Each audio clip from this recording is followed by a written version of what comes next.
8e épisode de la série où je dissèque avec la bienveillance d'un chirurgien sous crack les cerveaux complètement cramés qui hantent Azeroth. Aujourd'hui, on s'attaque à une catégorie bien gratinée de Cassos, le chaman, ou autrement dit, les gourous de Wish qui pensent que l'univers leur envoie des signaux cosmiques alors qu'ils n'ont pas les capacités cognitives pour comprendre une notice de micro-ondes. Le chaman, c'est pas une classe, c'est un stage de développement personnel pour chômeurs longue durée qui a tourné au drame psychiatrique. Le joueur chaman passe sa journée à te casser les couilles avec les éléments, le feu, l'eau, la terre, l'air. Frérot, t'arrives déjà pas à gérer ton découvert bancaire, ni à faire tourner une machine de blanc à 40 degrés, alors ferme ta gueule 2 minutes avant d'essayer de négocier avec la foudre. Le chaman, c'est exactement le genre de gros schlag qui croit qu'un caillou ramassé dans un ruisseau à 80 balles purifie ses vibrations, mais qui laisse son gosse de 2 ans bouffer des mégots de cigarettes par terre. Le type vit dans une porcherie de 9 mètres carrés qui sent la sueur froide, le désespoir et le cadavre de rat oublié sous le BZ, mais il purifie l'air avec de l'encens à la lavande. Un génie. Le chaman a cette énergie de gros con condescendant qui t'explique que ta dépression vient d'un désalignement des chakras, au lieu de te dire de prendre tes antidépresseurs comme tout le monde. C'est le genre de sous-homme qui te répond: Tu as essayé de te reconnecter à la terre-mère quand tu lui annonces que t'as un cancer du côlon. Cette spiritualité de supermarché est giga cringe. Le mec est persuadé que chaque merde qui lui arrive est un signe cosmique. Il rate son bus. L'univers va notre chemin pour moi. Non,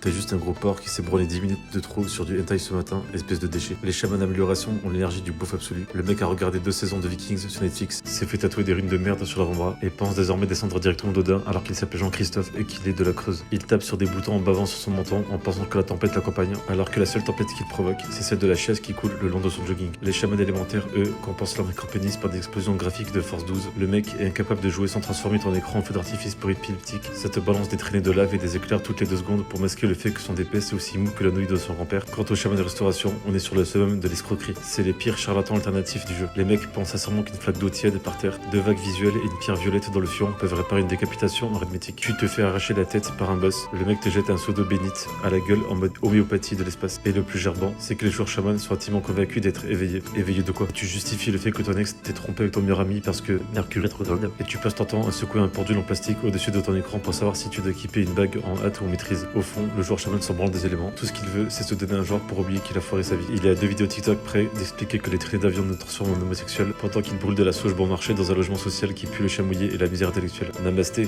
ou je sais pas quelle connerie va raconter entre 2 séances de lithothérapie.